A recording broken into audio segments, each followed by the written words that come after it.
spend between 60 and 65% of their income on food. So dealing with the cost of food significantly deals with the challenge of high cost of living. Honorable Deputy President, if I may just interject, what you said today has also been said by you before. In the first term of your administration, you pledged the same, that you are going to deal with agriculture, you're going to support farmers, and that's when the first fertilizer subsidy was rolled in before it was embroiled in scandal. And you'd also promised the Galana Kulalu project. When you say today that the food security aspect of the Big Four agenda was sabotaged, what exactly do you mean? What failed in the Big Four agenda with regards to food security? Precisely that.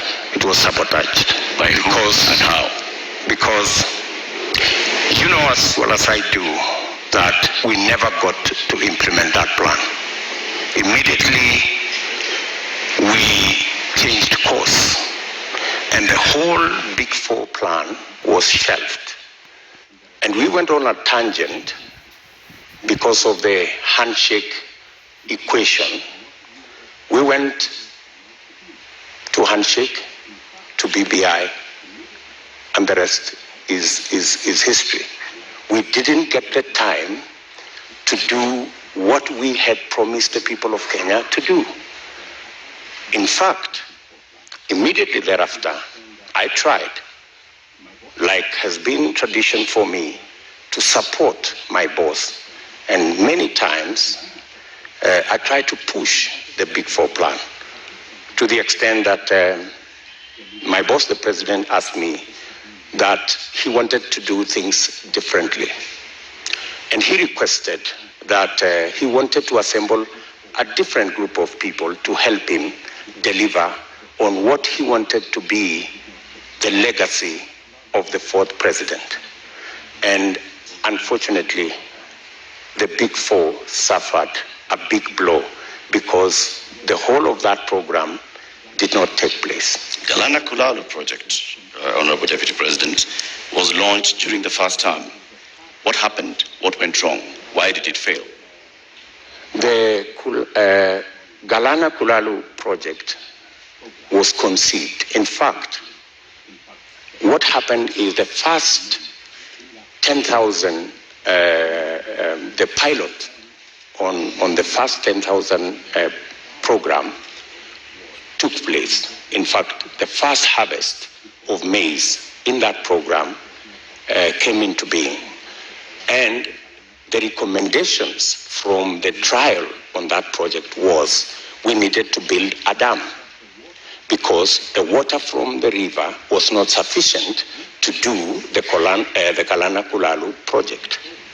We needed to scale up now and do the dam so that the water that was available, because the soils research and the trials showed that the soils could actually support the production of maize and other cereals. Unfortunately, it didn't move from there because we didn't get the dam sorted. And you know that we had actually 57 dams that we would have wanted to do. Unfortunately, they didn't happen. They suffered. So why didn't you do the dams, Honorable Deputy President? And the former ambassador of Israel to Kenya also said that they were facing frustration in supporting the Kenyan government on this. Why did you not do the dams? Why did you not go ahead with the implementation of the Galana Kulalu project? The Galana Kulalu project, as I have told you, was part of a wider plan to make sure that we move our agricultural productivity from rain-fed to irrigation. And it was not just about Galana Kulalu, it was a series of other dams, including what we call the High Grand Fall dams that was supposed to feed into the lower part of the Tana. It was Lowat Dam in Turkana, It was Radarstam in Baringo. There was a big plan around that was now supposed to roll into place with now our targeted, because our second term was targeted at agricultural productivity and food security. And we had now made it the deliverable for our second term. And as I have told you, our second term program ran into headwinds. Honorable Ruto, just to continue to understand Galana Kulalu, because that was a big project that, had it have succeeded, might have solved quite a few of the issues we have with respect to food security. The Auditor General conducted a report and cited weaknesses in the contracting of it. First, that there was single sourcing, and that even the manner in which the contract itself was done, in terms of payments that were tied to the contractor. And so raising a number of issues around the manner in which the contract itself was put together, that then states that this was something that was going to fail anyway. And so what's your response to that with respect to the manner in which contracting is done in this country, particularly with Galana Kulalu, which is a big project under the first term of the Jubilee administration, of which you are a part? I quite agree that issues were raised around the contract, and that is why the contract actually was shelved with a balance. It didn't go the full hog, because when those issues were identified, it led to the contract being stopped so that those issues could be addressed.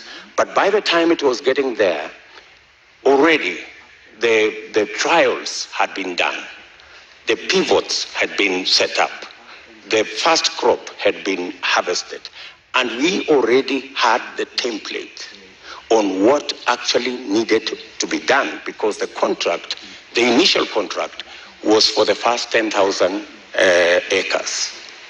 The real contract was for the 1 million acres, which was really the target for food production.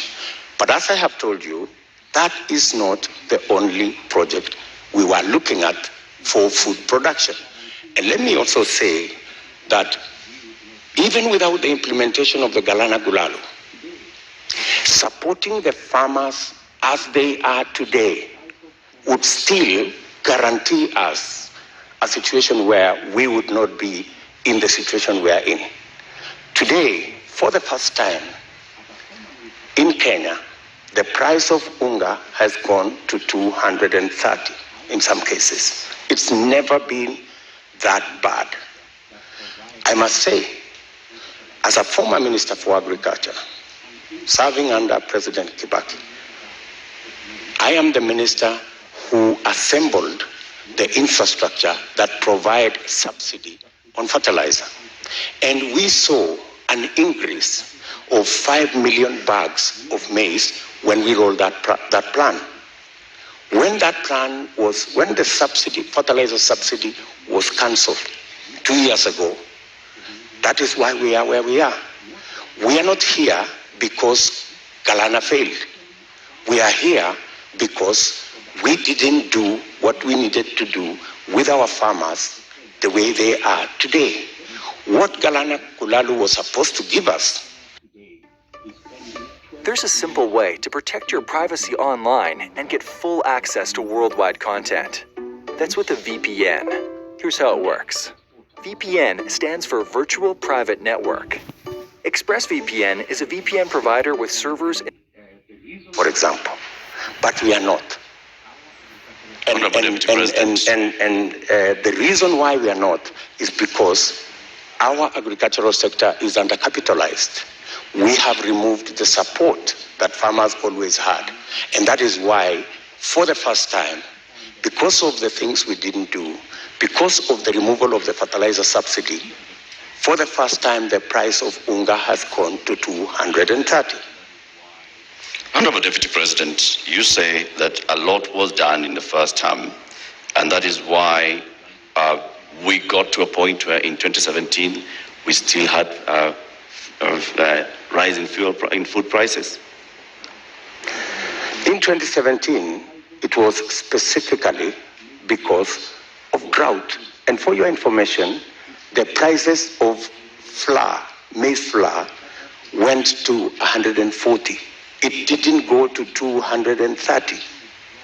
That's the whole difference.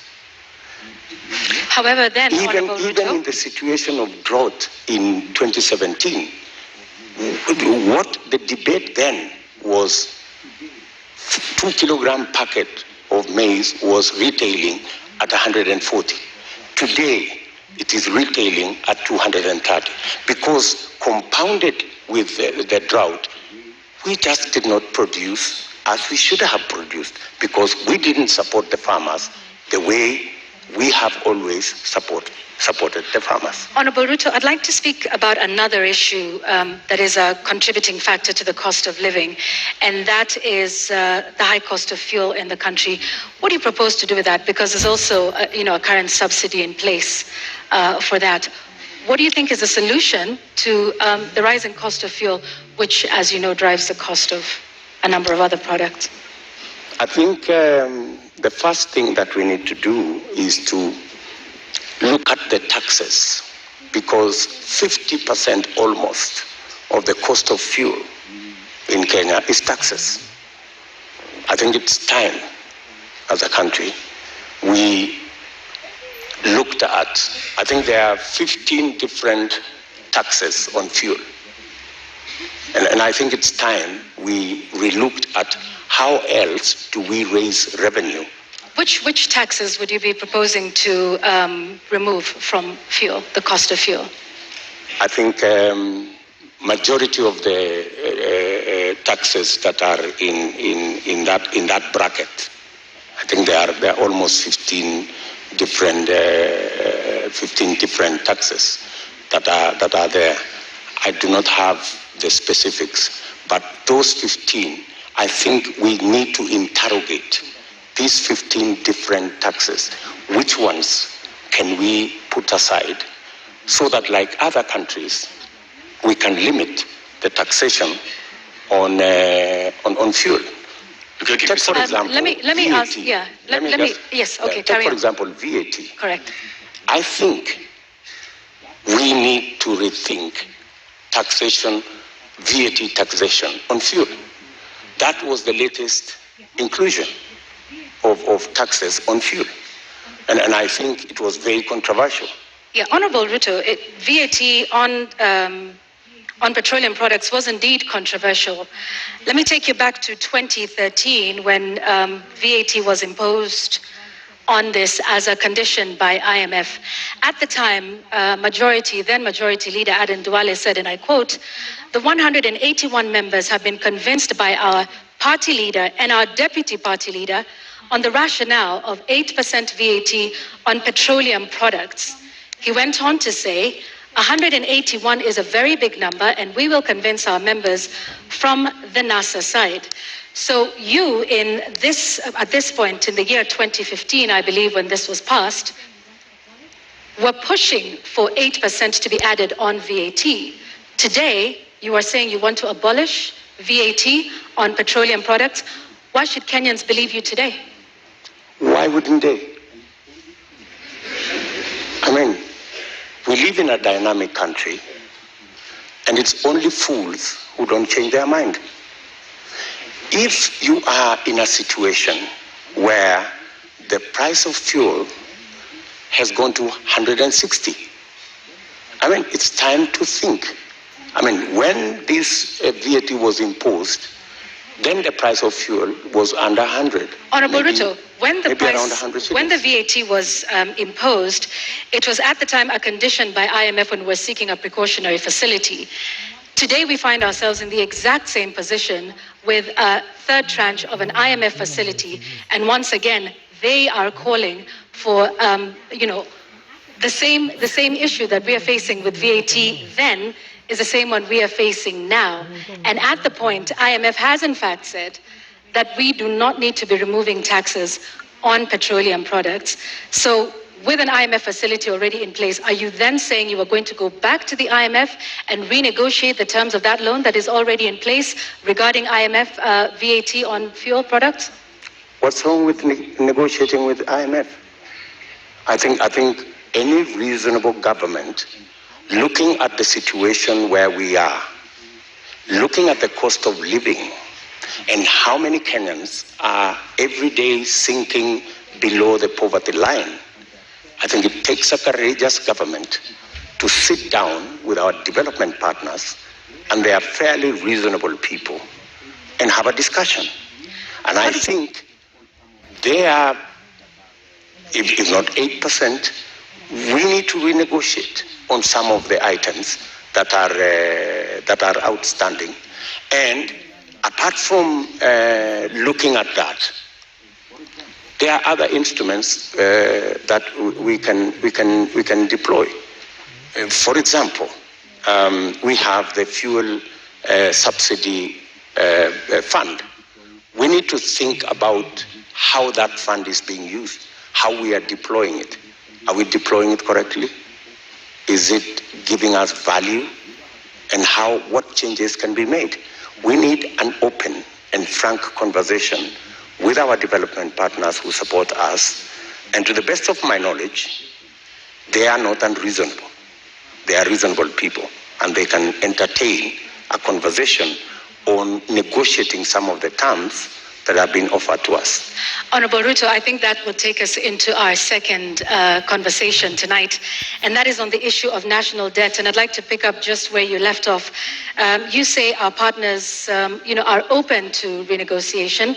However, on the matter of renegotiating our debt, Honorable Ruto, you just last week